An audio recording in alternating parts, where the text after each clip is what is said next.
Hello and welcome our blood viewers to our today's news English edition. As usual, we bring to you the major and top highlights of tonight.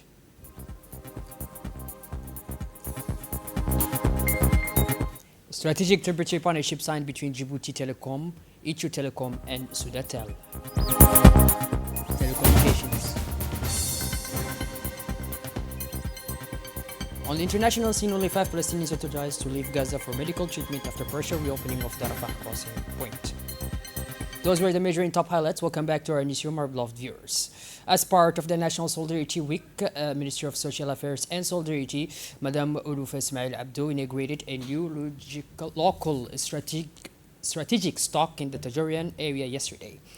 The opening follows by 24 hours the launch of a similar stock in the Oboch area, underscoring the government's determination to strengthen resilience in northern regions. In Tajora facility, in the event of food crisis or natural disasters, it enables immediate interventions without relying on often complex logistics from the capital. The launch is part of an annual program intended to reduce regional disparities and ensure social equity so that geographic distance does not prevent humanitarian assistance. Local officials and clean leaders attending the ceremony welcomed the initiative as a source of greater reassurance for rural populations.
annagoo toddobaadkii istaageersiga qaran aan ku dhex jiro.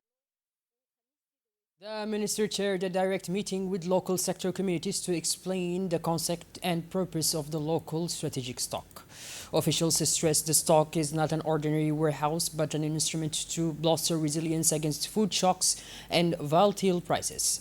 In the face of global market fluctuations and climate threats, the system is designed to anticipate food shocks and ensure immediate availability of essential goods while stabilizing prices to protect the purchasing power of the most vulnerable families. Provisional Governor Mohammed Hamad Abbas and Member of Parliament Madam Uma Mohammed Hamid underlined the importance of community participation to ensure the project's success and stated the state's determination to provide on-the-ground support and convert crisis management into a sustainable, locally rooted solidarity strategy.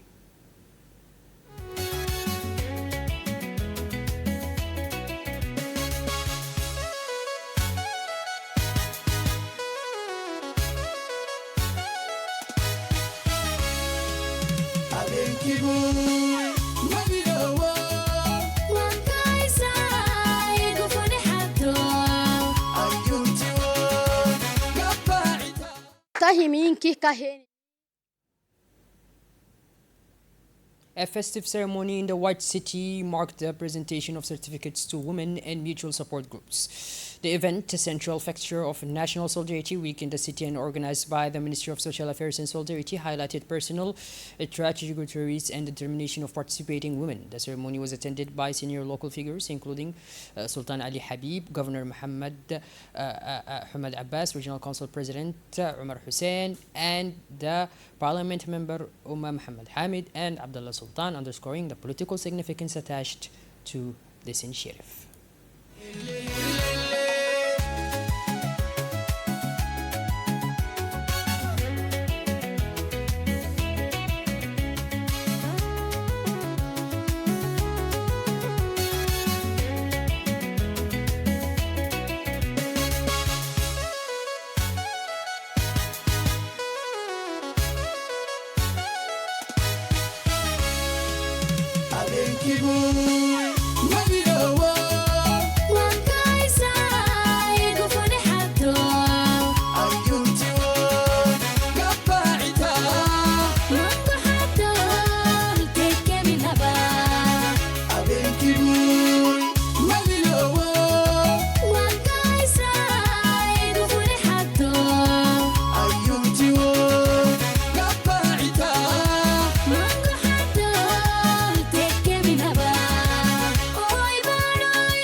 Participants reported that what began as a voluntary women's association of like-minded participants has evolved into a formal organized structure. The program demonstrated that solidarity is both a social value and an engine of economic activity. The formal recognition via delivery of accreditations and approvals to community management communities institutionalized the group's work.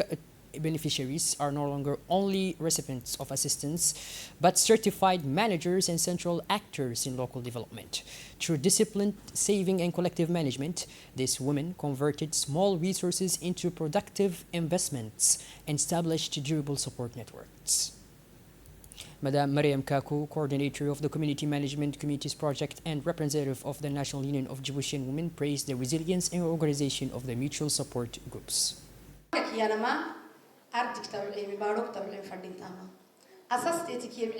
Mariam Koko, her coordinator of the Community Management Committee CGC project, and UNIFD representative in Djibouti, praised the resilience and organization of the community management. This group are community financial levels that allow women to access a capital without going through through traditional banks to finance micro enterprise and to strengthen social solidarity among members. This initiative demonstrated that the fight against poverty requires the financial inclusion of women. By supporting the GA, Mariam Kako reaffirmed that Jewish women are not only beneficiaries but the true drivers of the country's economy. Mahdi Mohammed Jama, Director General of the Djiboutian Agency for Community Development, spoke at the ceremony and celebrated two core concepts: solidarity and mutual support. He highlighted concrete success stories, women who started from almost nothing and now run substantial successful businesses, and praised the program's rapid implementation. He urged the wider replication of the model nationwide and called for strong public confidence in women's capacity to lead community development. Parliament member Madam Umma Mohammed Hamid expressed her pride in participating in the celebration and commended the exemplary path of the women involved. Let's listen to her. The MP for the Tachura region, Ms. Umma Mohammed Hamid, did not hate her emission. In a remarkable speech, she said she was proud and honored to participate in the celebration of women's achievement. The elected officials took the time to congratulate these women on their exemplary journeys, emphasizing that their success is not the result of chance, but rather of unwavering determination.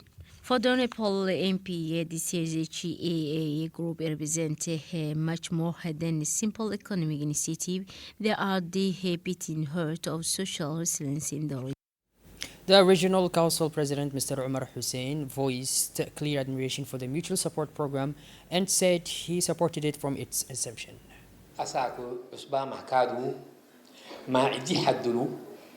If there is one supporter who has never wavered, it's undoubtedly Omar Hussein Omar, President of the Tachura Region Council. A self-proclaimed admirer of the GAA program, he took the opportunity to reiterate that he believed in this initiative from its reception. More than just words, his support has translated into concrete action. The provision of premise within the regional council itself, offering these women a dignified and centrally located workspace, a close support and daily file work alongside the group to remove logistical and administrative obstacles. The President took the opportunity to promise his full and unwavering support for the new year, thus guaranteeing the sustainability of their project. The Governor of Tajura, Mr. Mohammed, described the National Solidarity Convoy as a strategic tool for the regions and a tangible expression of solidarity toward the most vulnerable population. He said the initiative brings essential services closer to remote communities, enables more precise needs assessments and better tailored strategies, and reinforces social infrastructure as a lever to improve living conditions to its citizens. He concluded the key to effective and sustainable solidarity. For her part, the Minister of Social Affairs and Solidarity, Madam Ulufa Ismail Abdo, presided over the ceremony to hand the certificates to the women annexes. In her speech, she reiterated that the GEA model proves effective both socially and economically by promoting self-management and financial solidarity. Small savings have become instruments of growth, she said. The minister emphasized that women recognized today as certified managers have transitioned from beneficiaries to indispensable economic actors, and that women's empowerment is a collective social project and supported by the ministry. The certificate presentation segment created an upbeat atmosphere. Official deliveries confirmed the GEA Group's institutional recognition and opened doors to larger financing opportunities and direct cooperation with government bodies. The event underscored that organized, supported and disciplined collective work leads to autonomy and empowerment for former beneficiaries now active as certified community managers.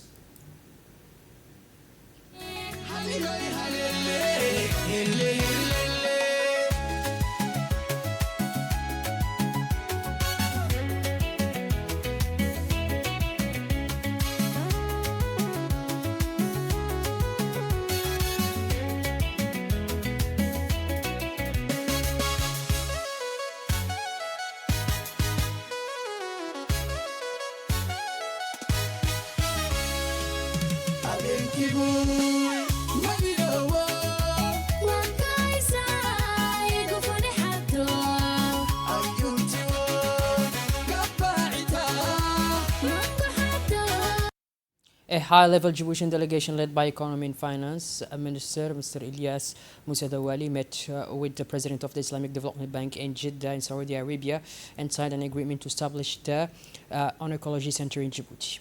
The accompanying delegation included officials such as Dagh Ahmed Roble, Director General of the National Social Security Fund, and Mr. Awad Ahmed Awad, Director General of the Djiboutian Social Security Fund. The Minister of Defense in charge of Parliamentary Relations, Mr. Hassan Umar Mohammed Burhan, and the Chief of General Staff, Mr. Zakaria Sheikh Ibrahim, received Haji Ibrahim Dayam Buli, Ambassador and Special Representative of the Chairperson of the African Union Commission to the African Union Transition Mission in Somalia. Both sides praised the strength and of strategic relations between the Republic of Djibouti, the African Union and Somalia, and highlighted Djibouti's substantial operational contribution to Somali's peacekeeping. The African Union representative expressed gratitude for Djibouti's continued support. The Defense Minister reaffirmed Djibouti's full commitment to supporting the AMISOM mission and to pursue durable peace and stability in Somalia. gobanimada ugu biyo calankiyo arladu kiyirkanayeen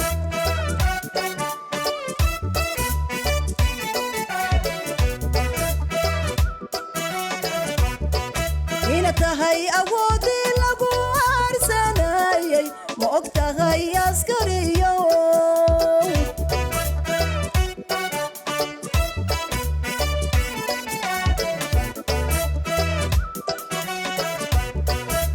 tahay awoodii lagu arsanayay ma og tahay askariyo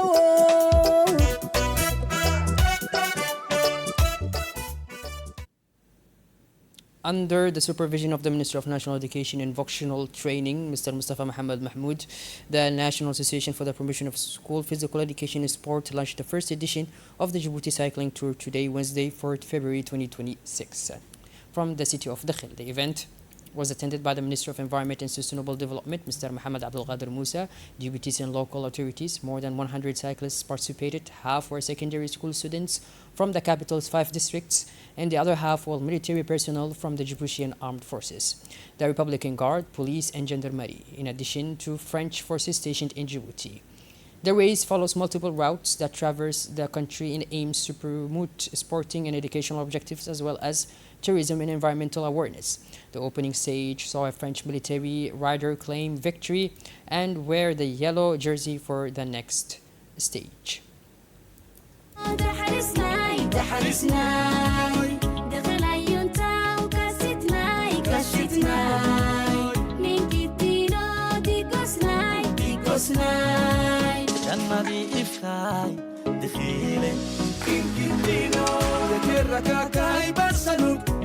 شعبي عاصمة إنكتينو مفتقاي إربي بلتو بكي دولتك منع عمودي دخل عيونتا ودحرساي إنكتينو يودري توبكينو دحرساي ذكر كاكاي برسلوك إن كل شعبي عاصمة إنكتينو مفتقاي إربي بلتو بكي دولتك منع عمودي دخل عيونتا ودحرساي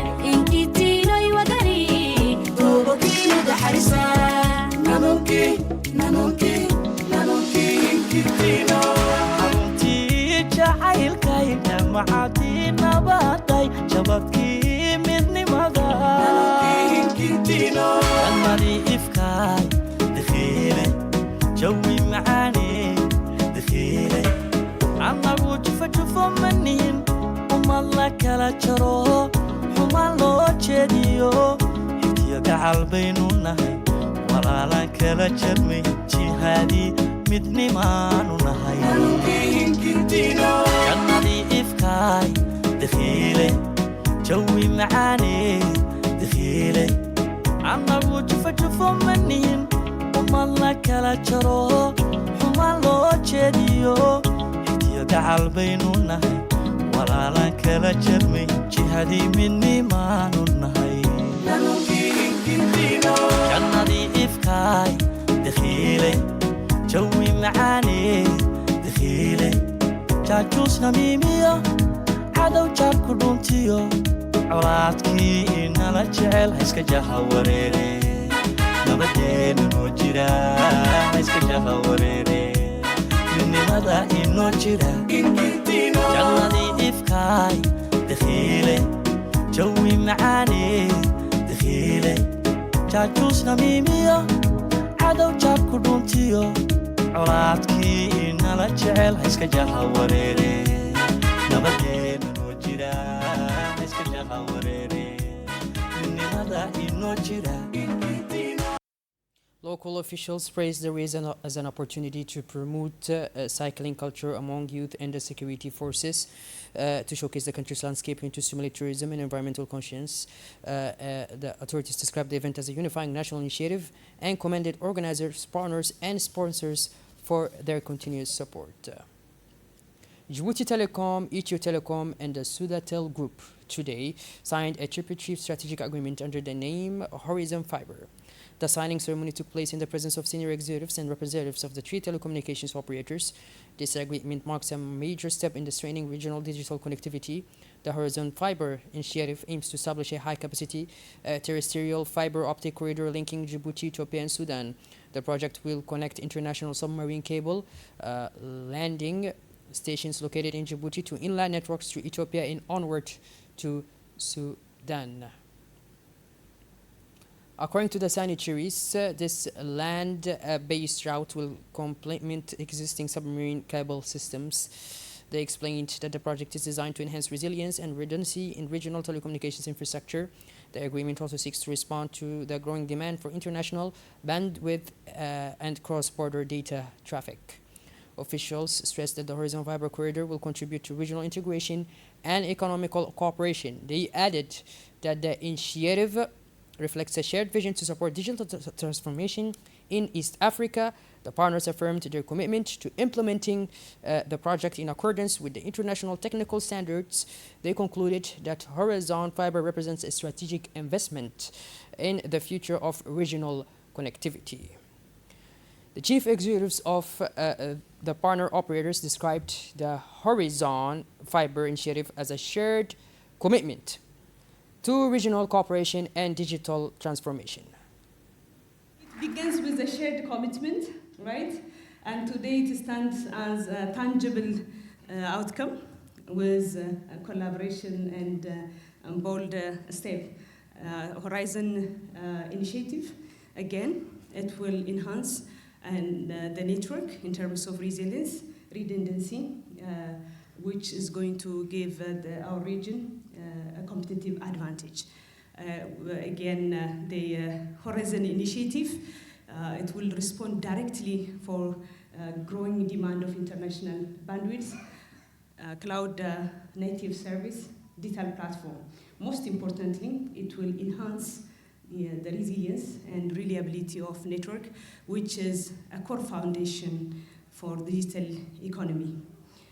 Again, our initiative, what makes it again unique is the collaboration, the partnership.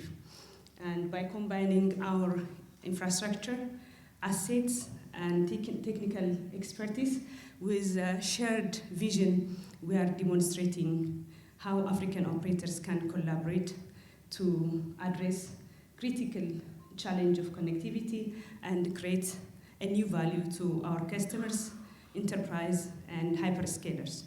I wish to extend a special thanks to Djibouti Telecom, our host here in Djibouti, a land that has historically served as a crossroad, a passage, and a forum for cultural dialogue. We are deeply grateful for your generous hospitality and the outstanding organization of this event.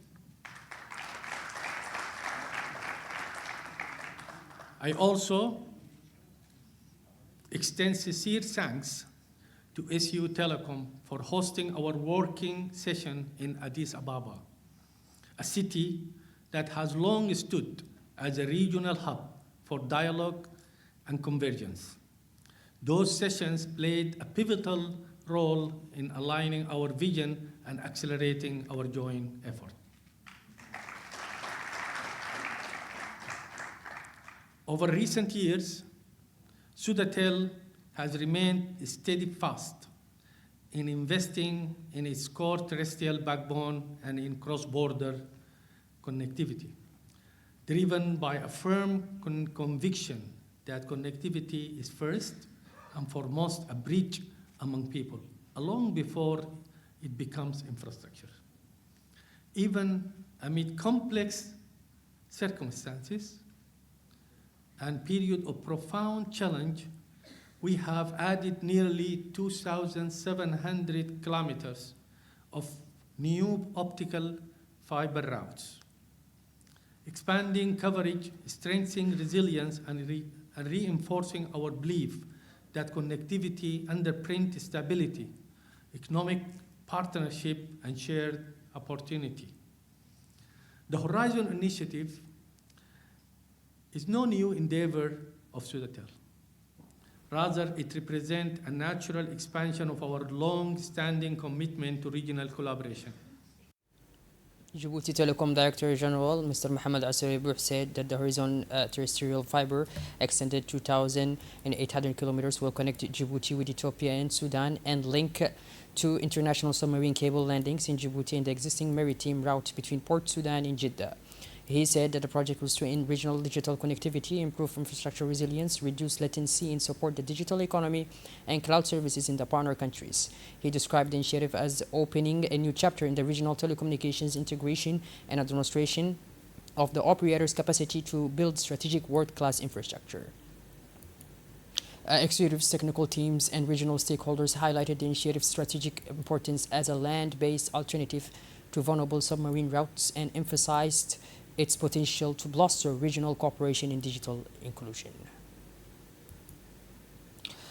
Local officials, and shifting gears towards the international scene now, where WHO on Gaza, the World Health Organization, reported that only 5 Palestinians were allowed to leave Gaza to receive urgent medical care. More details in the following report with Hinda.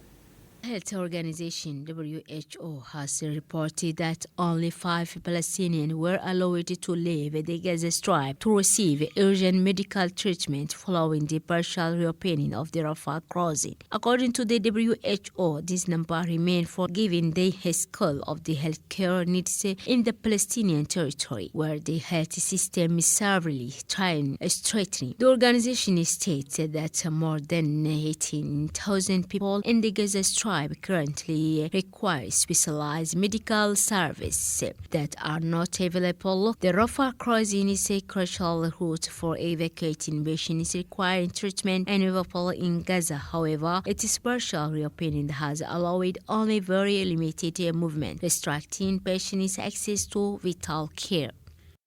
Well, but this, our viewers, we finally conclude this edition. Thank you for being with us, and make sure to tune in later for more as usual. Have a wonderful evening and take care. Thank you.